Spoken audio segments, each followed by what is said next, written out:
I think the most important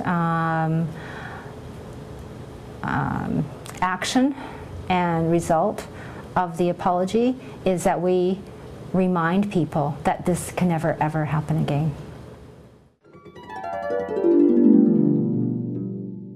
A fellow by the name of Tosh Suzuki began emailing me and asking me whether the BC government has ever made a formal apology to the Japanese Canadians for the provincial government's role in the internment of the Japanese Canadians during World War II. I asked my staff to do that research because that answer wasn't obvious to me.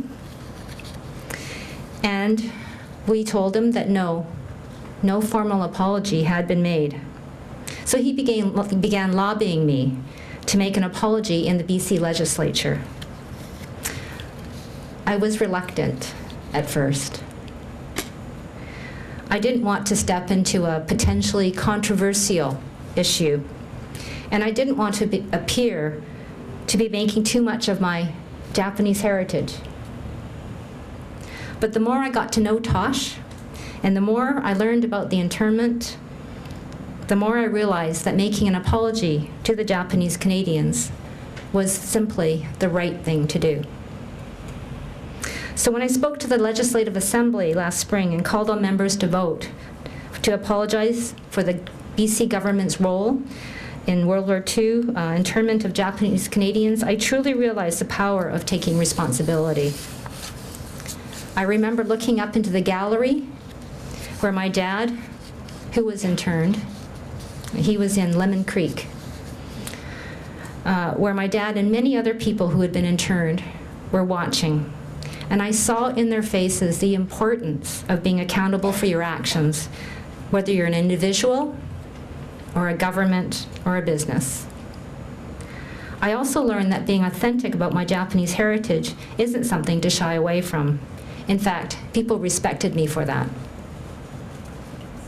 After I made the motion to apologize to Japanese Canadians, I started getting letters and emails from Nikkei people from all over Canada.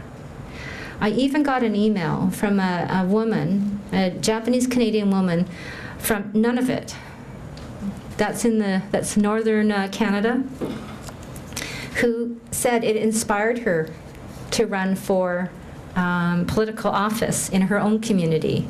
And in fact, she and I met a few months ago when she visited some of her family members in Vancouver. Growing up in a Japanese Canadian household brought me many things. I learned the importance of generosity, of responsibility, and probably most importantly, hard work. But most of all, I learned the importance of staying connected to my family and to my community. I'm so proud to be part of the Nikkei community. I think through determination, cooperation, and vision, we've come a long way.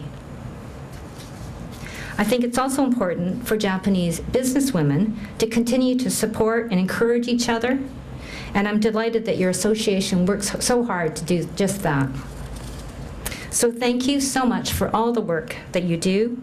As small business owners in British Columbia, you drive our economy. You are the heart and soul of our economy. And as women, you are role models for girls, inspiring them to be all that they can be. And as Nikkei, you are contributing to the rich multicultural community that we love here in British Columbia. So thank you so much for inviting me here tonight, and congratulations on your 15th anniversary. Arigatou gozaimasu.